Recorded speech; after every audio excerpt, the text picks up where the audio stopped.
Alaska as well as Oregon vote to legalize marijuana. This has Alaska joining Washington and Colorado. Colorado is finding out what's working and trying to fix what isn't. $60. So far this year, recreational marijuana dealers have raked in nearly $70 million, giving the state $11 million in new tax revenue. Il n'y a pas que l'argent dans la vie, mais on s'en fout du pognon.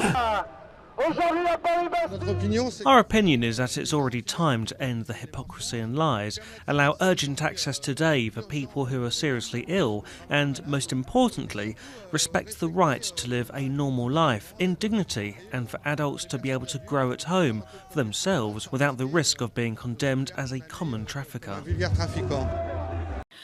Je ne suis pas favorable à ce qu'on mette ce débat sur la table aujourd'hui. Moi, je crois que nous avons besoin de stabilité, de cohérence. Au pays de Candy. Et je suis engagée dans un projet de loi sur la santé qui fait de la prévention une de ses orientations fortes. Quand je l'allume, je la fume, je la hume et je l'assume. Je ne le cache pas à la société, non, et refuse d'être catalogué. La France est le pays d'Europe dans lequel la consommation est la plus élevée.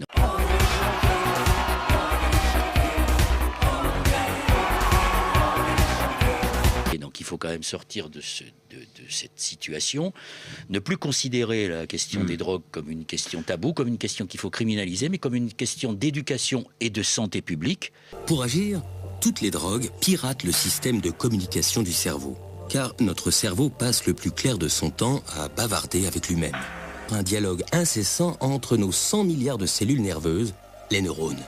Pour faire circuler l'information, les neurones s'envoient des messages chimiques qu'on appelle les neurotransmetteurs. Que ce soit la douleur,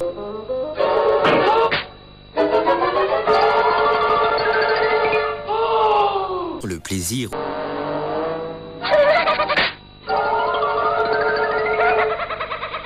ou le rythme des échanges d'informations, entre chaque neurone, il existe un petit espace où règne une intense activité. C'est ici, dans la synapse, que les neurotransmetteurs agissent. Pour faire circuler l'information d'un neurone à l'autre, ils s'emboîtent dans les récepteurs qui leur correspondent.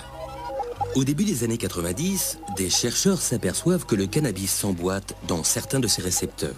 Ce que cela veut dire, c'est que notre cerveau fabrique des molécules qui ressemblent au cannabis. Ces molécules et leurs récepteurs forment ce que ces spécialistes appellent le système cannabinoïde endogène. Endogène parce qu'il se trouve à l'intérieur de notre organisme. Ici, c'est moi qui interviens. Ici, c'est moi qui fais la loi. C'est clair ?